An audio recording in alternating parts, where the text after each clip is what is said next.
What is going on, everybody? I am back today to talk about a season or part of an anime television series. And I'm really excited to talk about this because this show was introduced to me by my brother, Sam, who is a huge anime fan who has really great taste in anime, and introduced me to this show in particular because of my interests in the things that I enjoy.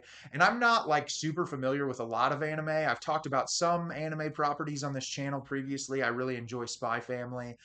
There's some anime that I really appreciate, but I've never dove into a lot of these like larger properties and shows. And he introduced me to JoJo's Bizarre Adventure, and I have absolutely been loving it. It's been one of my favorite things that I've watched in quite some time.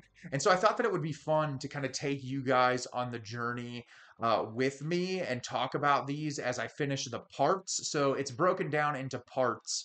And there's different stories associated with each part. And so in this video today, I'm going to talk about JoJo's Bizarre Adventure Part 1, that is also known as Phantom Blood, which is the introduction into the show. And I'll give you a little bit of a backstory, talk about it, and give you my thoughts, but I'm really excited to discuss it with you today.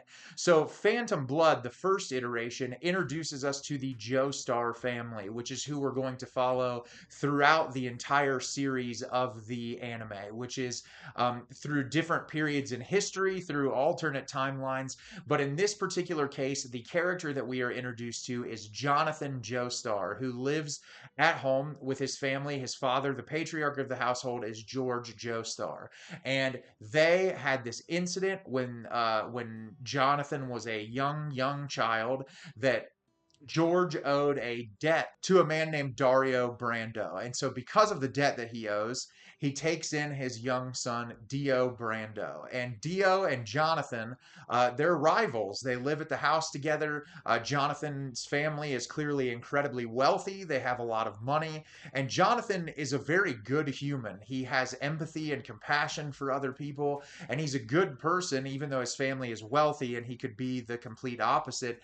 But despite his goodness and his compassion, Dio has this competitiveness with him because of his status and because of all the issues that Dio has gone through in his life when it comes to, being an orphan and all of these things that he has experienced. And so early on in the show, we're seeing them as younger kids and kind of the back and forth that they have with one another and the issues that are caused between the two of them. Well, at a certain point in the show, we jump forward 7 years, and it seems like they've become closer. Like the tension and the turmoil between the two characters breaks apart and the two of them start to become closer, but they aren't really. There's still everything in the back of Jonathan's head about what was going on between the two of them kind of still exists. And then Dio seems to be an incredibly sinister individual. And amidst all of this, we learn about this stone mask. And as the show is progressing on, we find out that this stone mask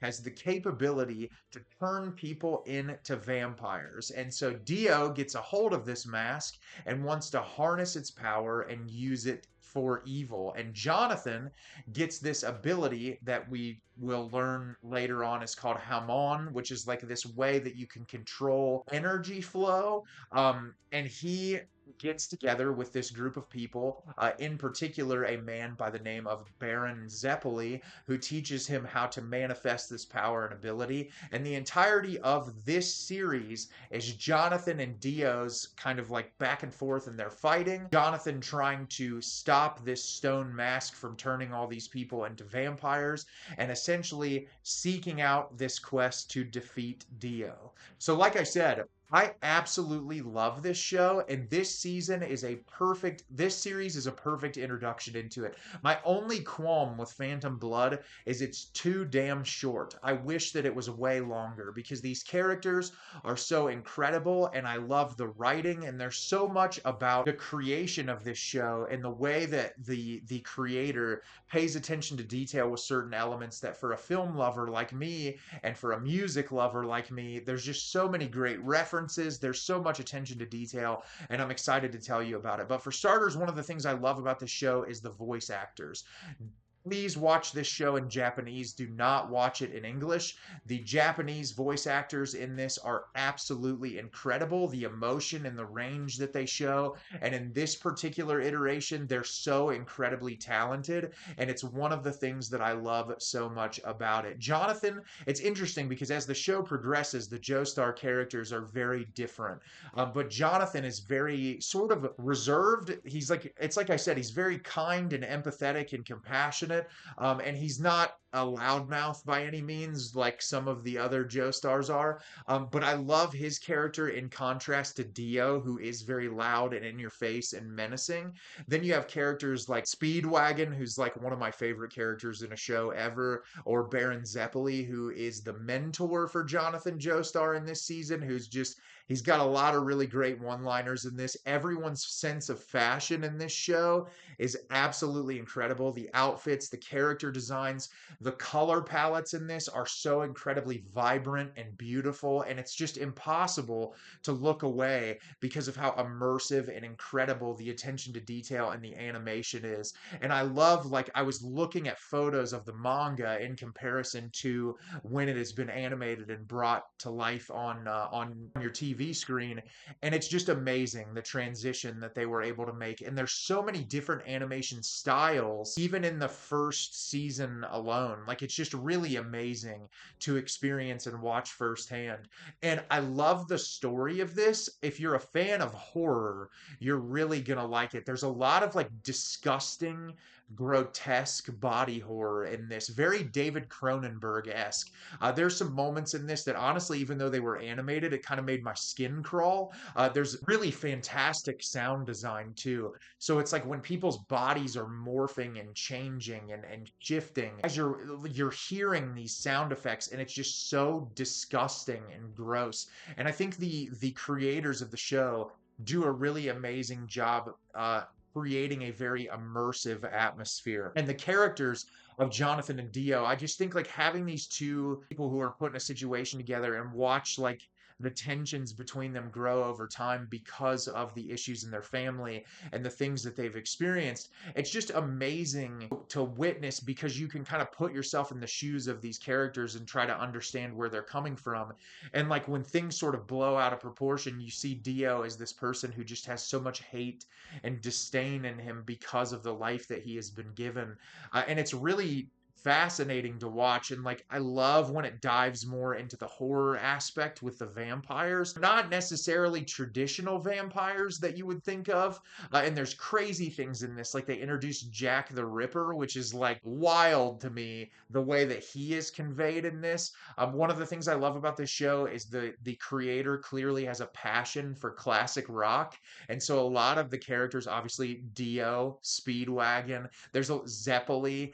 Sometimes when they can't use the names of the bands completely, they make a lot of references to those classic rock artists. The end credits of the show is Yes's Roundabout. There's a lot of really great musical choices that are used throughout this, and it's such like a bombastic, in your face, entertaining piece. I've never seen anything like it. I love watching different forms of media, but like for anime, it's whimsical, it's funny, it's like depressing, it has really amazing emotion, and I feel like this first iteration is just a really great drop-in point, and it's a really great way for you if you've never watched anime previously. It's only 8 or 9 episodes, this first like Phantom Blood. I think on Netflix Part two is categorized as season one, but they're two completely different stories. So I'm going to make an entirely different video on that so that you don't get confused, because the only thing that really kind of relates them is the Joestar name and a couple of the characters that show up in that second iteration, but it's not the complete and total continuation of that.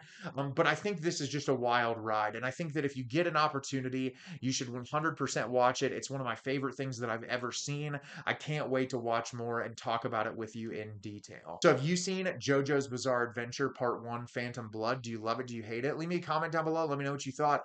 I adore this. I think it is one of the most incredible pieces of animated art ever made, and I can't wait to talk about the second part with you very soon.